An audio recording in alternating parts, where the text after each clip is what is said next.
Thanks to self-driving cars, I didn't need a license or someone to drive me after I got back, but I wasn't alone. Boatswain I insisted on having with me. The hum of the electric car was the only noise for the first few minutes of the drive, and I could feel the eye of the behemoth of my kind staring down at me, even if he wasn't acknowledging it. I shifted in my seat and brought my tail into my lap and began fidgeting with it. I didn't get the sense that he was angry, but something was clearly on his mind at least. I focused on watching the steering wheel's auto-turn and the road around us. I probably would have been happier sticking my head out the window, but the truth was, I was so nervous about everything that I just didn't think I could enjoy it. Bosun let out a huff. "You attract this much trouble back home?" he finally asked, breaking the quiet of our ride. I saw no sense in denying it. "No," I answered. "I've never been more than a boring old academic, I promise." "I find that hard to believe.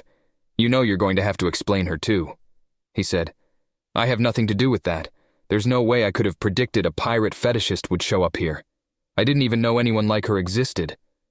I was telling the absolute truth, but Boatswain, if he didn't believe me, at least acted like he did.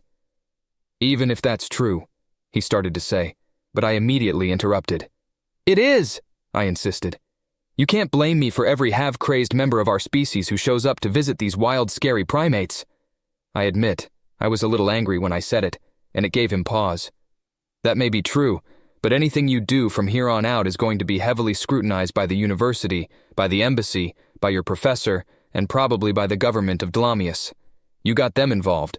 Not that I blame you, but I've been in 14 major engagements, and every time they kicked off, there was talk of peace first. They might have been minor skirmishes for the most part, but I've learned a lot about human history from Byron. We and humans have more in common than not, and that can make for close allies, or bitter enemies." I swallowed hard. I was so foolish. I was so focused on me and on what I wanted and what I was afraid of that the big picture was an afterthought to me. I'm so small-minded sometimes, selfish. That might be the right word. I criticized the angry humans for all their pointless fears and hatreds, but was I any better? All I cared about was what I wanted, staying with my humans. I'm such a damn fool. I clenched my fists and watched the traffic pass by. "Yeah," Bosun agreed. "Some other species, this wouldn't need to be said, but with humans, we have to be careful. I was modded to be like this," he said and opened his meaty hand. "But Byron and the others? They barely required any modification at all. If you fail..." He let the question hang, but I wasn't about to let it sit there that way. "What?" I demanded to know his mind. "Maybe nothing? Maybe someone else succeeds. Maybe you fail hard and that wild and beautiful Bonnie Red does something stupid, or her crew does, and your Battle of Waterland Park is just a tiny skirmish before a real conflict between our worlds breaks out. I like humans. I like Byron. I don't want to think about Dlamacin energy weapons vaporizing that house any more than I want to think about the Terran Space Marines ripping their way through our citadels." "No pressure, though," I said. It was a pathetic attempt at a joke, and I couldn't even pretend it was amusing. It wasn't. Fove, William, Rebecca, Michael, they lived and worked in Earth's capital, a major transportation hub. If it did come down to it, this city would be hit. Bosun stared at me, waiting for me to say something, anything. I never imagined anything like that when I started. I'm just a student, I didn't mean..." I stopped and took a deep breath. I forced my body to relax. I forced my mind to focus. "Don't be such a self-pitying idiot. There's no time for that. There's only one option here. And you're Bailey Walker. Top of every classroom you've ever walked into." I thought about Fove, how scared she must have been staring down at all those hostile reporters and telling her truth, with everybody else back behind her, ready to support her. And it hit me. I wasn't standing alone anymore. I had them backing me, all of them. Everybody on both sides wanted something that would help. Nobody wanted me to fail. And I had the strength of my humans, my Dlamacons. I had everybody behind me ready to lend me their strength and cleverness and courage.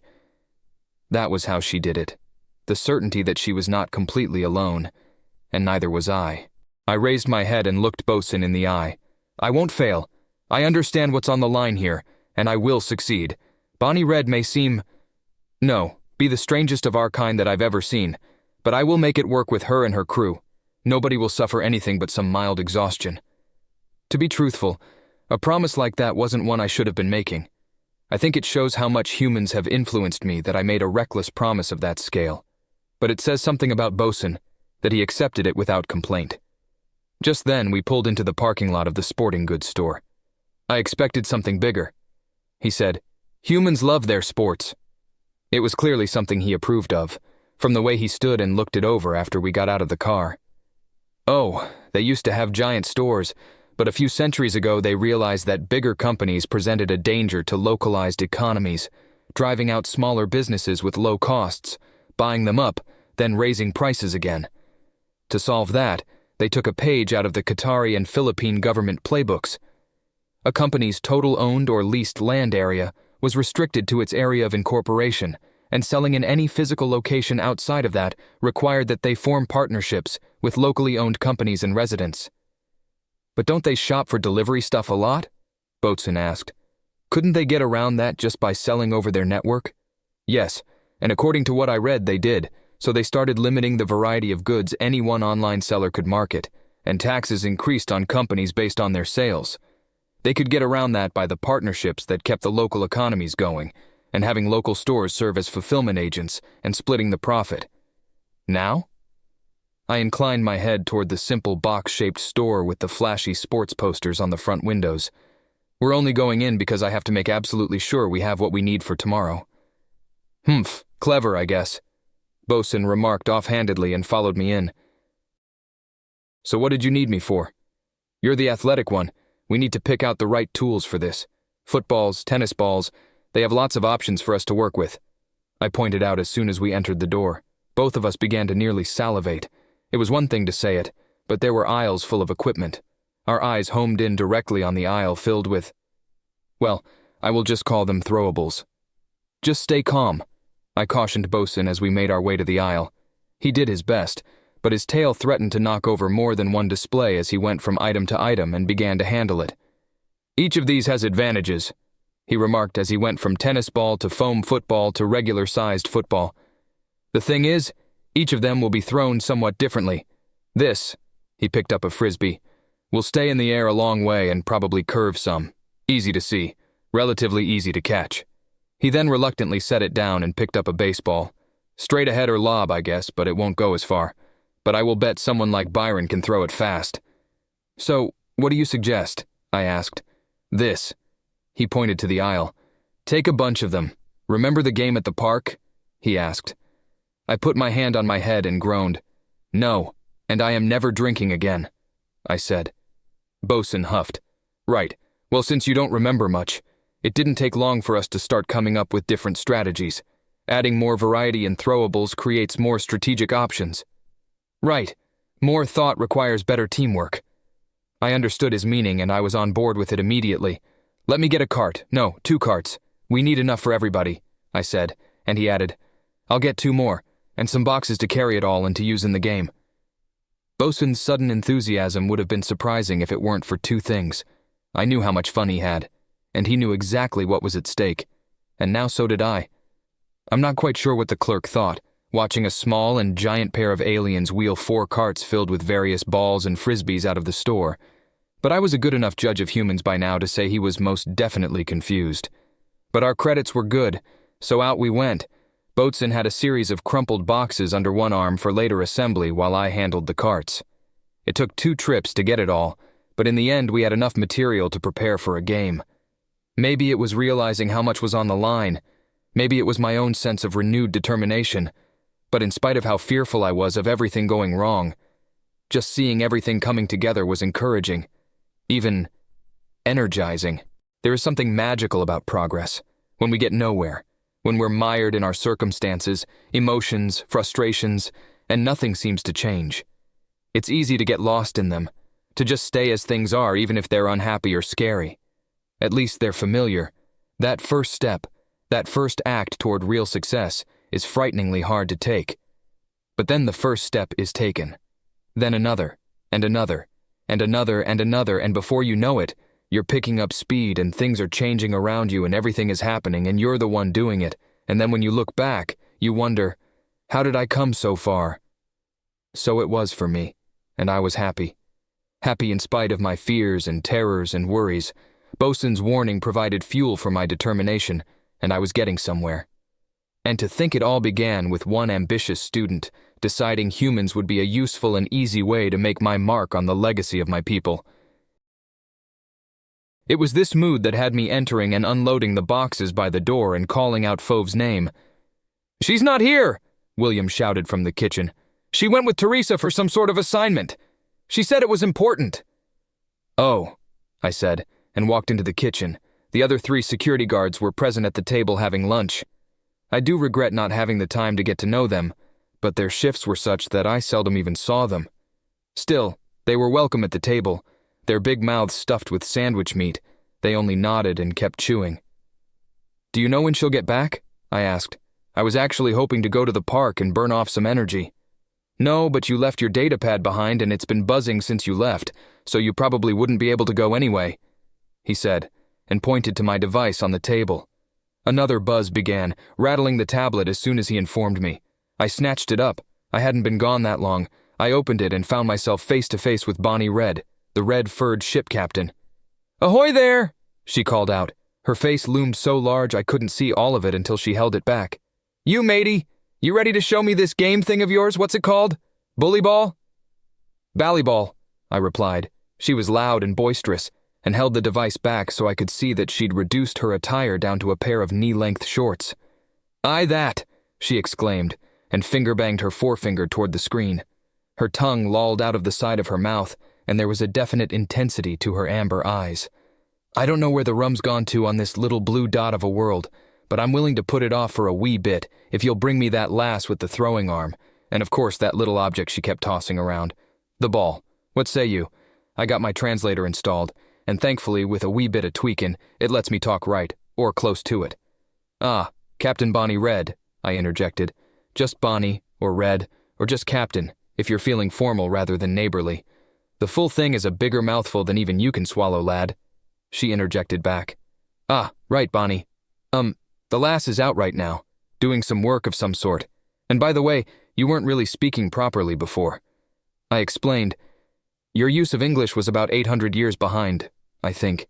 Maybe less depending on how accurate their movies were about how pirates talked. I'm not too clear on Earth's history with pirates. Bah, it's right if it's how I meant it, laddie. But I hear you. I'll keep it as it is without further modification. But you," she leveled a finger toward me, "are missing out. They're pirates. Their free men of fortune were amazing. Bold, daring, sailing the seas ready for the devil to take their souls into the deep blue at any day. Live free or die. Almost makes me like the Zenti even. But nah, the Zenti had no panache, just locusts, no style. Anyway, focus." She shook her head as if to shake a tangent out of her before going on. "So you need to give us some guidance on what we can and can't do, right? Modern rules of Earth and all, we want to be good guests after all.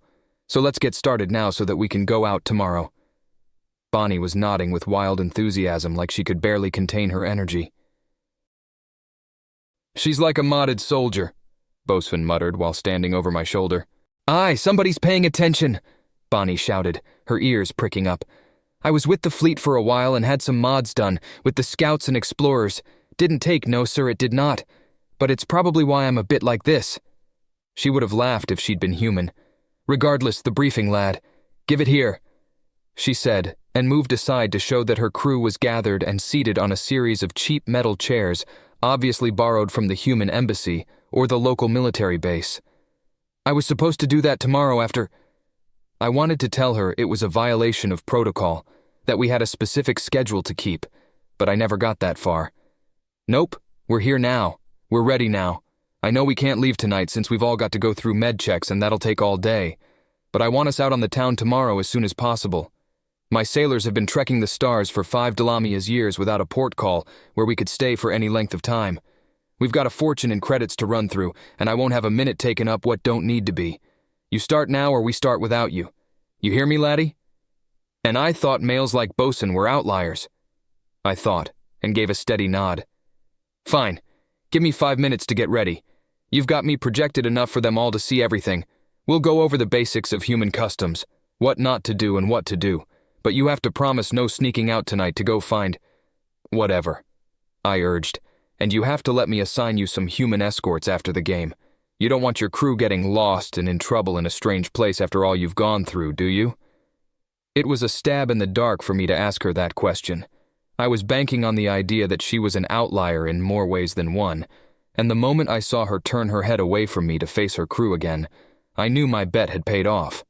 Whatever her oddities, I knew an act of care when I saw one. Captain Bonnie Red really did care about her crew. She was more serious when she faced me again, bringing the data device on her end close enough that her brilliant and bright amber eye lingered large in the camera, looming like the moon in the sky. Aye, mate, I swear it on me ship. Nobody sneaks out, nobody sneaks off, and they'll go with your escorts. It's a deal then, I said, and sat down to begin explaining everything I'd come to understand about humanity. Given everything else, I really should have been nervous about Bonnie keeping her word, but I wasn't. William kindly set my special mug in front of me and filled it to the brim with coffee, accepting a grateful wink in his direction while I talked on. I was hoping for the best the entire time, of course, but I was also fairly sure I was going to get it.